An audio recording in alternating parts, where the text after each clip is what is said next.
Today, obviously, we're going to be talking about Christmas.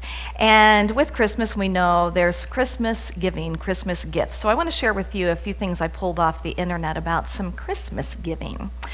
A young girl, Gwen, said that my watch had broken and Christmas was coming, so I made some not so subtle hints to my boyfriend about wanting a new watch. And she said to her disappointment, she did not receive a new watch for Christmas. She instead received a toaster. So she said about a week later, they were driving in traffic and it was a real congested area, and her boyfriend, Tony, was real frustrated, and he said, "Look at all this traffic. Is it lunch hour?" And she said, "I don't know. Why don't you go back home and I'll check my toaster?"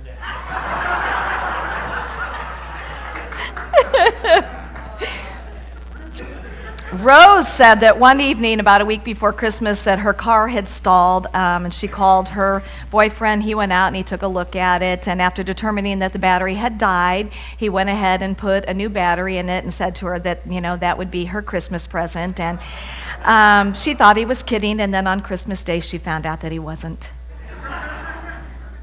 That's the end of that story. So, I'm going to tell you a happier one. Pam said that it was her and her boyfriend's first Christmas together, and she couldn't wait to see what he had gotten her, and so he handed her this envelope. And in this envelope, she was thinking, is there money? Is there a gift certificate? She said, no, there were 2 tickets to the Bulls versus the Lakers games. And she said she could feel this emotion welling up with her. She had to excuse herself and go and just get herself together. And when she came back in, he was standing there with a small box. And yes, she opened it, and he asked her to marry him. So I thought I'd end up on a good note. And maybe some lessons for those of you who have last-minute shopping to do. There's a lot of talk about the commercialization of Christmas. I hear it a lot. I hear people, complaining about that, and I understand that. And yet at the same time, I think most of us really do enjoy this whole experience of thinking about those gifts that we desire to get for the people that we love. And, there's that whole thing of giving and receiving. And I think sometimes we just need to shift our perception, because we can get caught up in the negativity of the commercialism. Or, we can also be grateful because guess what? There are a lot of people in our local communities that have jobs because people are buying Christmas gifts. We always have a way that we can shift our perception to be grateful for whatever is going on. And I think the main thing when it comes to buying those gifts is checking in with ourselves. Are we in the joy of what it is that we're doing? Are we if we're feeling stressed because we feel obligated to get gifts, if we're overspending, you might want to check in with that. That, I think, is when we're out of the flow. Emerson says that the only gift is a portion of thyself. And the important thing here is that along with the gift of items, that we're giving that gift of honoring other people. We're giving that gift of the energy that's behind it, of the caring, and, really imparting something from our heart. And I know that for me, and my daughter and I were talking about this, for us, that's so much of what the joy is about, is that it's that special thinking about somebody, and it's coming from our hearts. And you know what? That energy is good, and that energy can only continue to expand itself. Again, like we talk, it ripples out in ways that we can't even begin to imagine. Now, I want to share with you, though, that today, the best Christmas present ever was written about, and I'm borrowing some of this from Roger Teal, in the book of Genesis 1, when it is said that God made man/woman in his image and his likeness. And scholars and mystics alike agree that the word likeness, a better word for that, is nature. So God made us, breathed spirit into us after his image and his nature. That's the best Christmas gift that we have to focus on, not only during the season, but all year long. And the best gift is that this divine nature It's planted in each and every one of us. It's planted as this great spiritual seed of pure potential. And it's deeply embedded, guess what, in every single one of us. In every single one of us.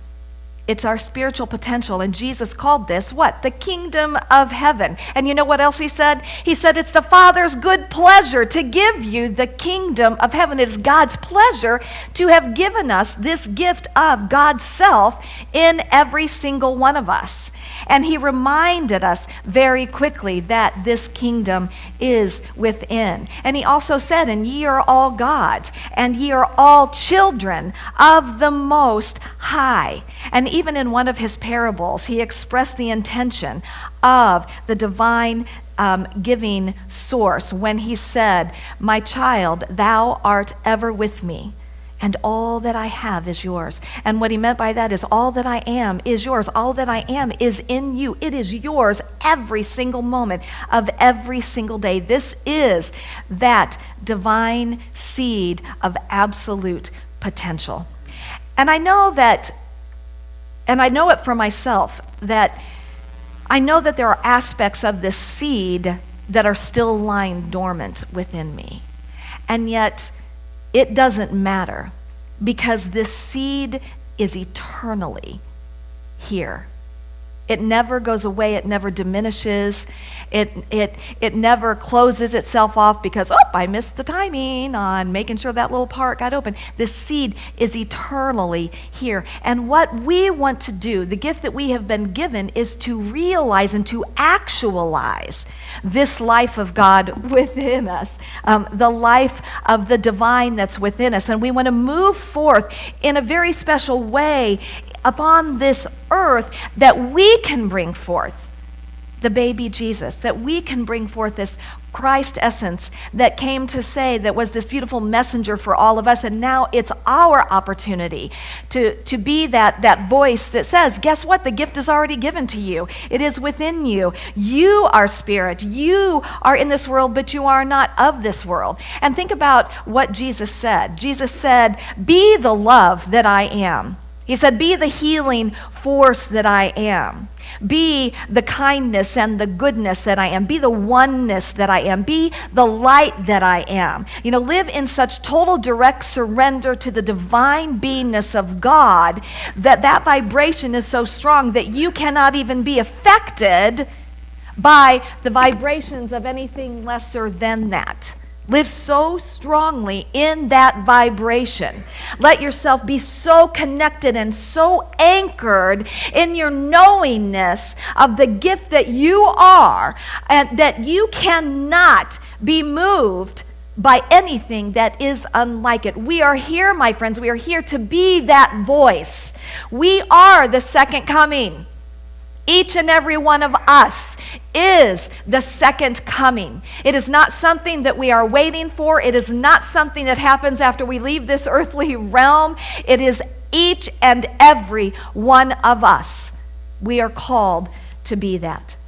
And so the title of today's talk is called Your Presence is Required. And so you'll understand this more in a moment. I love this by Paramahansa Yogananda. I kind of get confused on it. Paramahansa Yogananda from a thing called Meditation for Christmas Eve. And he said, prepare for the coming of the baby Christ by decorating an inner Christmas tree. Around that tree lay gifts of calmness, forgiveness, nobility, service, kindness, spiritual understanding, and devotion. Each one wrapped in a golden covering of goodwill and bound with a silver cord of pure sincerity.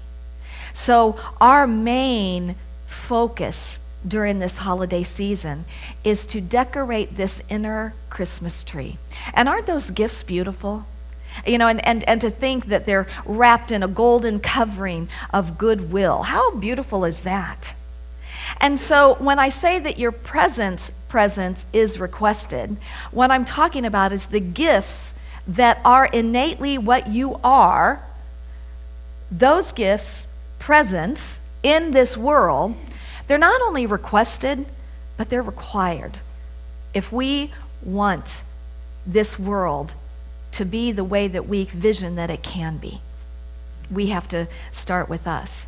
And so he had wonderful gifts laying under his tree, but I couldn't help, by virtue of the fact that we are in a unity church and that we have this wonderful 12-power song, to talk about unwrapping the gifts of the 12 powers in each and every one of us.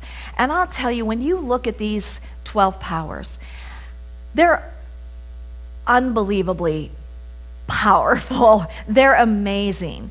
And I know as I have really sat with these, I'm really recognizing the ones that I have been pretty lax on, really stepping into and owning and unwrapping and bringing forth. The 12 powers are life, imagination, power, judgment or discernment, understanding, zeal, elimination or renunciation, faith, love, order, and wisdom, and strength. Let me get all 12 of them in there. And so what I'm going to do is I'm going to share with you, always, no matter what I'm focused on, something perfect shows up along the way. And I just love that we were doing the 12-power song. This was going to be about this. And I found this 1999 Unity Christmas magazine. And of course, what did it have in the back of it? The 12 powers, but of course. And so with each power, and I tried to do this in some kind of an order that made sense to me. There is no order to these, but an order that made sense to me insofar as how we can utilize them. So the first power is love, and there was a minister who wrote a little blurb about each one. So Reverend Sandra Huguenot said that love is the heart taking wing and sweet surrender to God. Love is the light in the midst of the darkness, the answer to every question, doesn't matter what it is, and the song of all creation. Blessed are those who with the innocence and purity of a child become love. Trust the power of love, for love is nothing more than everything. And the reason I started with love is because God is love. That is what we have come forth from. That gift is immersed in every other gift that we have. And I think that sometimes we don't really fully open that gift of love. And love that is that energy that is the creative, harmonizing energy of everything, but also that love within ourselves. Really loving and embracing who we have come here to be and our gifts. Really, really loving those. And then out of love came life. This is a beautiful gift. Life, Reverend R. Wentworth Jenkins says, this pure, radiant, invisible energy animates every cell, atom, duct, tissue, and organ. Persistent and eternal in the mind power is the mind power of life. It expresses and breathes new health and vitality, moment by moment, hour by hour, by thinking and saying, yes, you can expect the best because it will manifest. Now, out of this purity of love, this divine mind, life was breathed into you and I. Do you know what a gift this is? Have you really received the gift of this life? Or have we perhaps been complaining about our lives? Have we been frustrated with our lives? Have we been putting our lives down? Because, my friends, this is a gift. This life, it's a gift. It's an incredible gift. And it is important for us to fully receive this gift of life. And not only the life that we are living, but the power that we have been given, that if there is something going on in our physical bodies, that we can call forth that life source. Because the same life that created us knows how to bring anything back into divine alignment. And the question is, are we focused on that life? Or are we focused on that which isn't that life? I have to really work with this one. This is one of them that I find I have to really open this gift and I have to own it and work with it. Then comes understanding. And Reverend Scott McClintock says, our ability to comprehend God and spiritual law, to work within the realm of principle and ideas, this is our understanding. Understanding everything is not likely to happen in this infinite universe, but when we combine our understanding with faith and love, great wisdom can be experienced.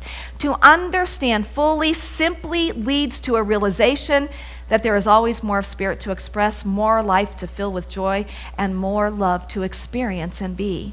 And the understanding that we want to glean is that deep spiritual understanding. And I like how this person says, we're not to understand everything. We can't understand everything. That's the beautiful mystery of life. I don't have to understand how my body can heal. But the next thing I'm going to use is my gift of faith. All I have to know is that it can. And rely on that deep spiritual understanding. And so the gift of faith, Reverend Kathleen McKenna says, faith is an inner assurance that allows us to venture into the dream of our lives with boldness and confidence.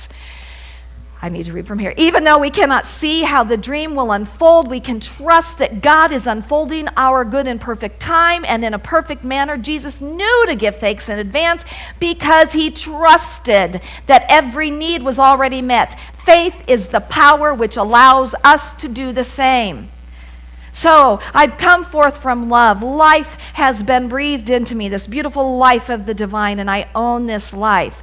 And then I move with understanding, deepening my understanding of the nature of God, and then I call on my power of faith. And part of calling on this power of faith is the next one, which is the fun one, which is our imagination. We have been given a gift of creativity, of imagination. And Reverend Paul Hasselbeck says everything that we see and experience was first a thought or an idea that came through the power of imagination. As co-creators with God, we use this gift to begin the process of manifestation. We use the gift of our imagination to begin the process of manifestation. Through the power of imagination, we begin to draw forth our desires and dreams from the undifferentiated, infinite field of potential and possibility. We begin to manifest on the physical that which already exists on the metaphysical. Faith and imagination go hand in hand. You know, we aren't going to really harness the power of our imagination if we don't have faith that there is a reason to do that. But what we know as we go through these powers is there is a reason to harness the power of our imagination, because we live in this field of divine substance that acts and corresponds to our imagination. So how many of us could do better in harnessing the power of faith and imagination? So I encourage us to really take a look at these and start to say, okay, which gifts am I really wanting and willing to focus on in this upcoming year? And then with this comes elimination. Another word for elimination is renunciation. This is a power that we have been given. By Reverend Jim Gaither, he says your renunciation is your power to say no biologically. Your body says no to substances and toxins by eliminating them from your system. Likewise, you use your power of renunciation by mentally releasing unwanted or counterproductive thoughts. How many of us could harness the power of elimination? Josh, you're not raising your hand on everything. I'm like, man, I taught him well is what I'm thinking. This is what you get being my son in church. Sean's like, yep, the focus is on him this week. You can use the power of your renunciation by thinking or saying, this thought or situation has no power over me, for God the good is the only power. You know, can you see that? Let's say that. This thought or situation has no power over me, for God the good is the only power. Doesn't that feel good to say that? When you say no to thoughts, you choose to release from your life what those thoughts represent. You can say no just by letting go of worries, by choosing not to hold unwanted thoughts in your mind, or by detaching your emotions from an idea or situation. And this is one of those gifts to really open up and to own, because sometimes I think it's more we use the excuse that I just can't stop thinking about this, or I can't get this out of my mind. Yes, you can.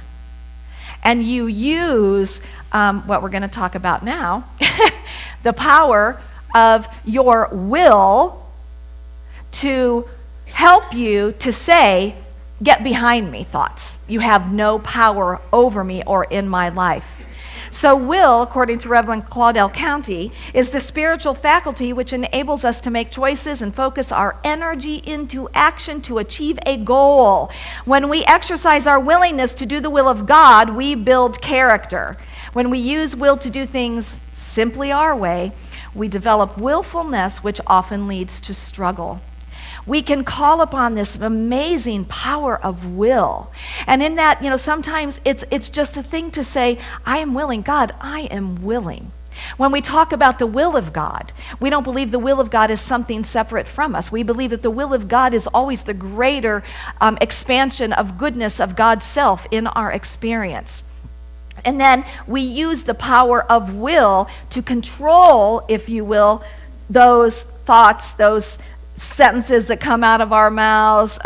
We're calling upon that power of will, and we're using that power of will to say, no, you have no power over me. And will comes in when we have to do it over and over and over and over again.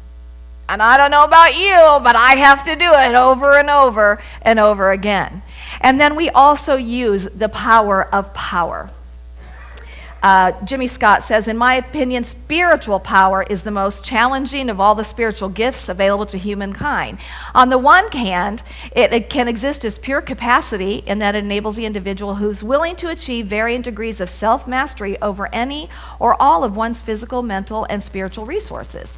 While on the other hand, it can lay dormant. Where am I?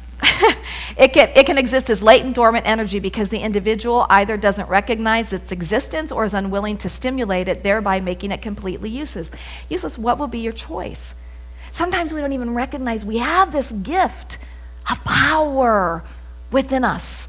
And as you see, we use these gifts together. There is no one gift that works on its own. We have to use these gifts together. So when we're using the power of our faith and we're creating with our imagination, and then we call upon the power of our will, then we are going to also step into our spiritual power. And we're going to call upon that, and we're going to say over and over and over and over and over and over again as many times as it takes, because we have what it takes to do that. We have what it takes to stand in that, because the power of God is right here within us. And then we have this beautiful gift called judgment or discernment. And when we use our gift of judgment to set ourselves and others free, and instead of using it in a manner of condemnation, we can then allow the mistakes of our past to turn into valuable learning tools for the future. Jesus reminded us, do not judge by appearances, but judge with right judgment. John 7:24. Indeed, when we use our power of judgment as a gift of inner wisdom, we open ourselves to feeling the presence of God flowing within us at an even deeper level. So judgment is a couple things here. We are using the power of our judgment for right use purposes, righteous judgment. So we are not using it to condemn and to make people wrong and to make people less than us. We are using our judgment differently. But we also use our judgment as a discernment tool. And so as we're working on our powers of faith and imagination and thinking about, well, what is it that I want to create and what is the guidance that's coming before me, I call upon that power of judgment and discernment. And I stand in that, and I let myself inside in that power know that I will know. It will be made clear to me, and it will be made clear to me in a way that discernment is pure. It's a power that we must activate and use in our lives. And then we have the power of strength. Strength is the ability to persevere, not from grim determination. How many of us have persevered from grim determination? But from a deep sense of well-being.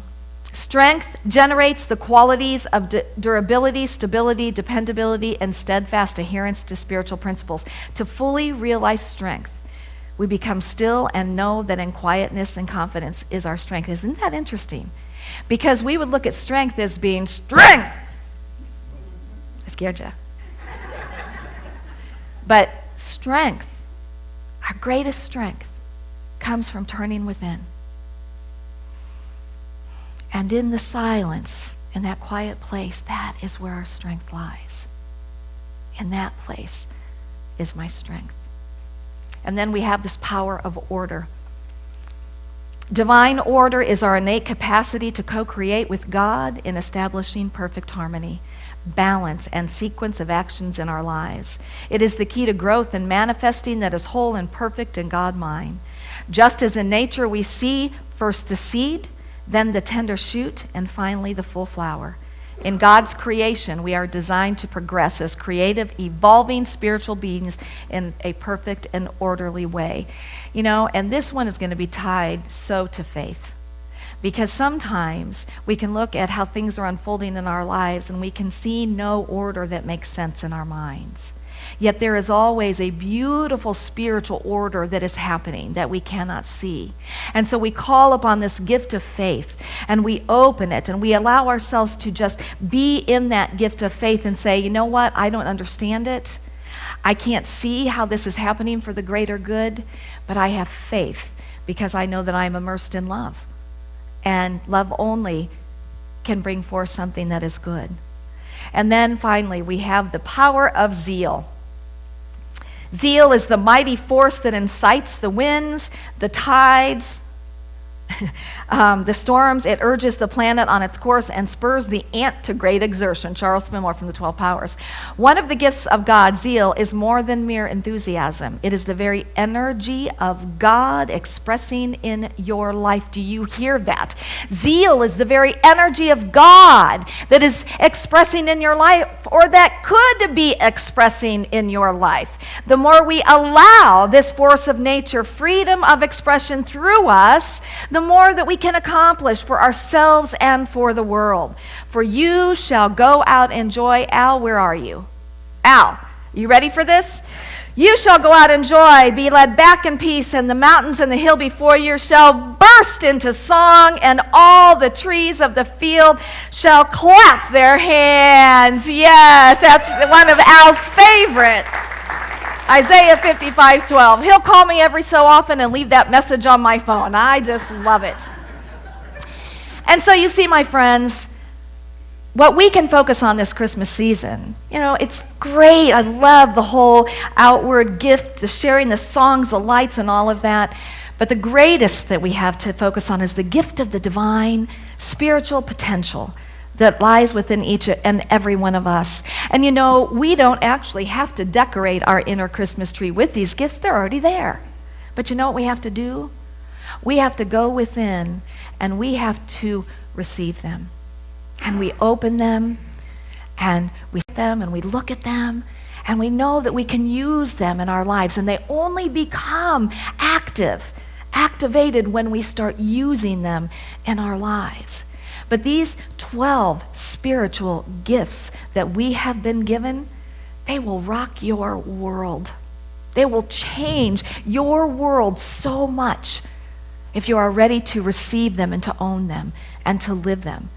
But not only will they rock and change your world, they will rock and change the entire world, one person at a time. So, Merry Christmas.